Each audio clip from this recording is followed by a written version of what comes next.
آج کے اس دلچسپ جائزے میں ہم پرانی دلی کی جامع مسجد کی ان تنگ اور پرہجوم گلیوں کا رخ کرنے والے ہیں۔ یہاں ہماری ملاقات ایک ایسی شخصیت سے ہوگی جو اپنے آپ میں ایک مکمل تاریخ ہیں، ایک انتہائی ماہر اور افسانوی نانبائی۔ یہ کوئی عام سی کہانی نہیں، بلکہ ایک ایسے فن کی داستان ہے جو سینہ بسینہ نسل در نسل چلتا آیا ہے۔ تو چلیے سیدھا اس خوشبودار اور مزیدار تاریخ میں اترتے ہیں اور سمجھنے کی کوشش کرتے ہیں کہ اس تیز رفتار دور میں ان روایتی ہنرمندوں کی کیا اہمیت ہے۔ بات شروع کرتے ہیں ایک انتہائی زبردست خیال سے جو اس شخص کے فخریہ انداز اور فلسفے کو بالکل صحیح طرح سے بیان کرتا ہے۔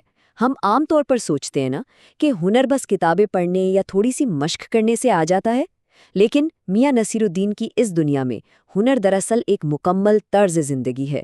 سچی مہارت تبھی ملتی ہے جب کوئی خود کو اپنے کام میں پوری طرح سے مٹا دے۔ اگر تصور کیا جائے جامع مسجد کے قریب سے گزرتے ہوئے اچانک ایک ہلکی سی روشنی والی آٹے کے غبار سے بھری ایک عام سی دکان نظر آتی ہے، وہیں ایک چارپائی پر بیٹھے اپنے فن کا مظاہرہ کر رہے ہیں میاں نصیر الدین۔ ہماری اس کہانی کی شروعات بالکل اسی حیرت انگیز اور اچانک ہونے والی ملاقات سے ہوتی ہے۔ دیکھنے میں ایک عام سا منظر، لیکن اپنے اندر ایک غیر معمولی شخصیت کو چھپائے ہوئے۔ ماسٹر نانبائی سے ملاقات۔ آئیے دیکھتے ہیں کہ آخر یہ پرکشش شخصیت ہیں کون؟ 56، جی ہاں 56، یہ کوئی معمولی نمبر نہیں ہے۔ یہ میاں نصیر الدین کا وہ عظیم دعویٰ ہے جو کسی کو بھی دنگ کر دینے کے لیے کافی ہے۔ ان کا دعویٰ ہے کہ وہ پوری 56 مختلف اقسام کی روٹیاں پکانے میں مہارت رکھتے ہیں۔ یہ سوچ کر ہی حیرت ہوتی ہے نا، ایک ایسے دور میں جہاں ہمیں بمشکل 2 یا 3 طرح کی روٹیوں کا پتہ ہوتا ہے، وہاں 56 قسم کی روٹیاں بنانے کا ہنر کسی جادو سے کم نہیں لگتا۔ اور وہ ایک انتہائی فخر کرنے والے نانبائی ہیں۔ اب یہ لفظ نانبائی صرف کسی روٹی پکانے والے کے لیے استعمال نہیں ہوتا، اس کا اصل مطلب ایک محافظ، ایک امین ہونا ہے جو صدیوں پرانے فن، ذائقوں اور خاندانی رازوں کو اپنے سینے میں محفوظ رکھے ہوئے ہو۔ میاں نصیر الدین خود کو کوئی عام دکاندار نہیں مانتے، بلکہ ایک شاندار آبائی ورثے کا رکھوالا سمجھتے ہیں۔ خیر، جب ان سے یہ سوال کیا گیا کہ انہوں نے یہ بے پناہ علم اور ہنر آخر کہاں سے حاصل کیا، تو ان کا جواب بالکل ان کی شخصیت کی طرح تیکھا اور دفاعی تھا۔ ان کے انداز سے اپنے آباء و اجداد کے پیشے اور خاندانی تسلسل پر ایک گہرا فخر جھلکتا ہے۔ وہ تو یہ ماننے کو تیار ہی نہیں کہ یہ ہنر کسی بازار سے سیکھا جا سکتا ہے۔ ان کے مطابق یہ ہنر تو ان کے خون میں دوڑتا ہے۔ تعلیم کا اصل مطلب۔ اب یہاں سے کہانی ایک نیا اور گہرا رخ لیتی ہے۔ یہاں ان کا ایک بڑا ہی زبردست نقطہ سامنے آتا ہے، تعلیم کی تعلیم۔ وہ اس بات پر زور دیتے ہیں کہ صرف کتابی باتیں یا زبانی علم کا کوئی فائدہ نہیں جب تک کہ اسے عملی طور پر آزمایا نہ جائے۔ ان کا پختہ یقین ہے کہ سچی تعلیم تبھی مکمل ہوتی ہے جب انسان اس کی باریکیوں کو اپنے ہاتھوں سے، اپنی محنت اور پسینے سے سیکھتا ہے۔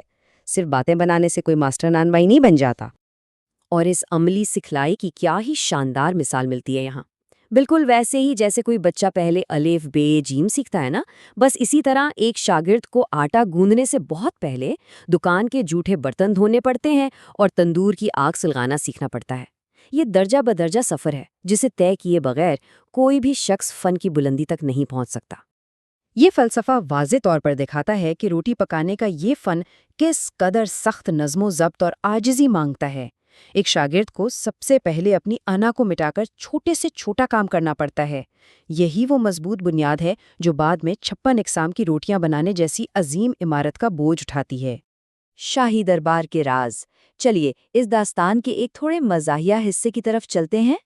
اب ہوتا کچھ یوں ہے کہ بات چیت میں ایک دلچسپ سا تناؤ آ جاتا ہے جب بیان کرنے والا ان سے ان کے آباء و اجداد کی تاریخی تفصیلات پوچھ بیٹھتا ہے۔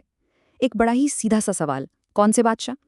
یعنی ان کے خاندان نے درحقیقت کس مغل شہنشاہ کے شاہی باورچی خانے میں کام کیا تھا؟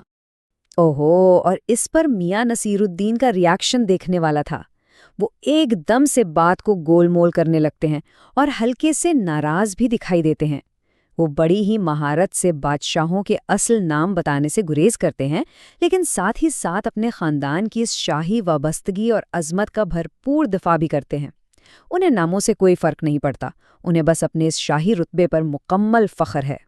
اور اسی بحث کے دوران وہ ایک بڑا حیرت انگیز دعویٰ کرتے ہیں۔ وہ بڑے ہی فخر سے بتاتے ہیں کہ ان کے بزرگوں میں ایک ایسا کمال تھا کہ بادشاہ نے ان سے ایک ایسی چیز بنانے کی فرمائش کی جو نہ آگ سے پکے اور نہ پانی سے بنے، اور ان کے آباء و اجداد نے اپنے ہنر سے واقعی ایسا کمال کر دکھایا کہ بادشاہ خود دنگ رہ گیا۔ خیر، چاہے اس بات میں تاریخی سچائی جتنی بھی ہو، لیکن یہ قصہ ان کے فن کی گہرائی اور ان کے فخریہ انداز کو ضرور ظاہر کرتا ہے۔ تیز رفتار تجارت کے مقابلے میں اصلی ہنر۔ اب آئیے دیکھتے ہیں کہ ان کی یہ شاندار مہارت حقیقت میں کیسا روپ دھار لیتی ہے۔ میاں نصیر الدین کے پاس روٹیوں کی جو شاندار اور انوکھی سی فہرست ہے وہ واقعی کمال ہے۔ باقر خانی، شیرمال، تافتان اور رومالی، یہ محض نام نہیں ہے، ہر ایک نام اپنے اندر ایک پوری تاریخ، ایک مخصوص ذائقہ اور پکانے کے ایک انتہائی مشکل عمل کی گواہی دیتا ہے۔ یہ سب ان کی وسیع مہارت کا جیتا جاگتا ثبوت ہیں۔ ان سب میں وہ خاص طور پہ رومالی روٹی کا ذکر کرتے ہیں۔ وہ بڑے جذباتی انداز میں سمجھاتے ہیں کہ ایک سچا اور ماہر نان بائی اس روٹی کو اس قدر باریک اور نازک بناتا ہے جیسے کوئی نفیس اور شفاف رومال ہو۔ رومالی روٹی کا اصل کمال ہی اس کی نزاکت میں ہے، اور اس نزاکت کو پیدا کرنے کے لیے برسوں کی ریاضت اور ہاتھوں کا سچا جادو درکار ہوتا ہے۔ لیکن یہاں آ کر ایک عجیب سا بدلاؤ آتا ہے۔ جیسے ہی وہ ان شاہکاروں کے نام گنواتے ہیں، ان کا لہجہ اچانک بدل جاتا ہے، چہرے پر ایک عجیب سی مایوسی چھا جاتی ہے۔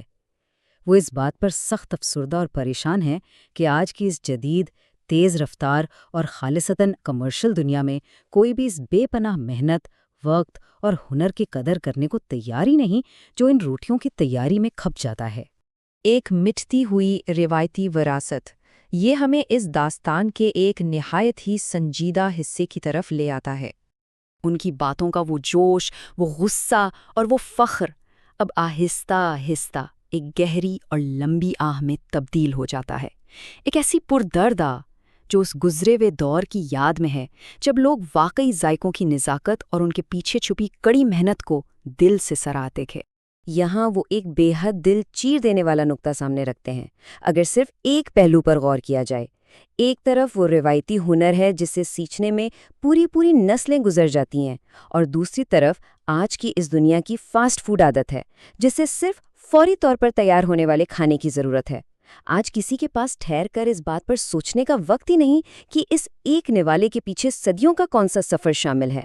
ان کے درد کو انہی کے الفاظ میں بیان کیا جائے تو، کھانے پکانے کے فن کی قدر کرنے والا زمانہ اب گزر گیا۔ وہ ان قدردانوں کے غائب ہونے پر شدید دکھی ہیں جو ہر روٹی کے اندر گندھی ہوئی تاریخ، لمبا صبر اور محنت کی حقیقی قیمت کو پہچانتے تھے۔ آج حالت یہ ہے کہ بس تندور سے نکلی اور کھا لی گئی۔ فن کی وہ عزت، وہ وقار اب شاید باقی نہیں رہا۔ جیسے ہی ہم اس دلچسپ جائزے کے اختتام تک پہنچتے ہیں تو ایک بہت بڑا اور چھپتا ہوا سوال ہمارے سامنے کھڑا ہوتا ہے۔ جدید سہولیات کی اس اندھی دوڑ میں ہم نہ جانے کتنے ہی ایسے خوبصورت، صدیوں پرانے ہنر، کہانیاں اور ثقافتی ورثے کو خاموشی سے اپنی انگلیوں کے درمیان سے پھسلنے دے رہے ہیں۔ میاں نصیر الدین کی دکان کا وہ تندور شاید کچھ عرصے بعد ہمیشہ کے لیے ٹھنڈا پڑ جائے، لیکن سوال یہ ہے کہ کیا ہم اپنی تاریخ کی ان مہکتی ہوئی روایات کو بچانے کی کوئی کوشش کر بھی رہے ہیں؟ یہ یقیناً غور طلب بات ہے۔ ہمارے ساتھ اس سفر میں جڑے رہنے کا بہت شکریہ۔